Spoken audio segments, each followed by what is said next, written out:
O triedení odpadov sme sa boli porozprávať s riaditeľom zberovej spoločnosti EKOS Stará Ľubovňa. Takže pán riaditeľ, povedzte nám, ako sa posledné roky vyvíja úroveň triedenia odpadov vo vašej spoločnosti, alebo teda v samosprávach, ktoré má EKOS na starosti. Môžem potvrdiť, že úroveň vytriedenia každým rokom ide smerom nahor. Osobne ma to veľmi teší, pretože ak si zoberiem rok 2015, ktorý bol posledným rokom v rámci starého zákona o odpadoch, kde pod správou triedený zber mal recyklačný fond, mali sme Staré Ľubovni a okrese, kde robíme práve komplexné služby v rámci nakladania s odpadom, to množstvo na úrovni približne 850 tón ročne. Samozrejme v tom množstve je zarátaný papier, plast, tetrapak, kovy a sklo. A keď sme si naozaj potom riešili s našim zmluvným partnerom OZV Naturpak spoluprácu na vyhliadku na ďalšie roky od roku 2016, tak našim záväzkom bolo, aby sme každým rokom išli hore aspoň minimálne o nejakých 100 tón ročne. A dnes môžem potvrdiť to pozitívne, že darí sa nám to spoločnými silami v rámci osvety, v rámci spolupráce s primátormi, so starostami. A kým povedzme v tom roku 2015 to množstvo bolo okolo 850 tón, tak za minulý rok sme atakovali množstvo cez 1300 tón a tento rok snáď 1400 tón alebo 1500 tón je reálnych. A mňa tu zaujalo to veľké množstvo polystyrénu.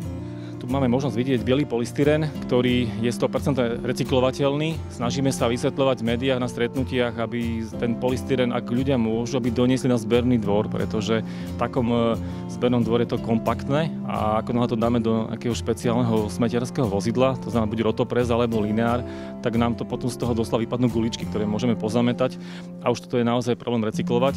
Tak my sme si už posledné 3 roky dali tú výzvu, že sa snažíme komunikovať aj s výrobcami, aj s elektrotechnickým priemyslom a každopádne so spotrebiteľom, aby nám takýto polystyrén biely vedel doniesť kompaktne a my ho dať na recykláciu. Každoročne exportujeme niekoľko kamionov tohto polystyrénu, čo je pre neho typické, že je veľmi ľahký a je pomerne objemný. Len takýto kamión ide približne na megu okolo 800-900 kg. Je za tým kvantum práce, alebo možno sa na ten zákon pozerať trošku inými očami, aby sme niekedy stáli nohami pevne na zemi, aby sme naozaj nevytvárali, ale skôr robili okolo seba osvetu svojim správaním, svojim štýlom nakupovania.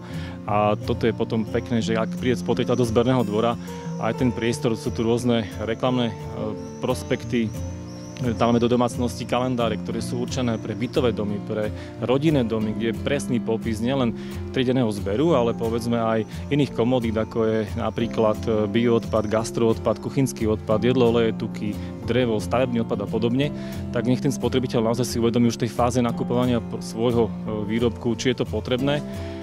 Možno kupovať toľko obalov, lebo teraz najväčší, by som povedal, boom je práve v tom čase, keď sme možno niektorí viac závisí na rôznych kuriéroch, ktorí častokrát pošlú maličký balík a keď to daný klient rozbalí a mnohí nám volajú, čo majú s tým robiť. Je tam možno 5-6 typov plastu, fólie, rôznych takýchto plastových tampónov, aby sa ten, povedzme, produkt nepoškodil a urobia to jedine to, že to dajú do kontajnera, ktorý je potom opticky plný, ale fyzicky je veľmi ľahký. Ak ten obal ešte nestlačia, tak naozaj potom aj máme plány vývozov, máme plány zberu.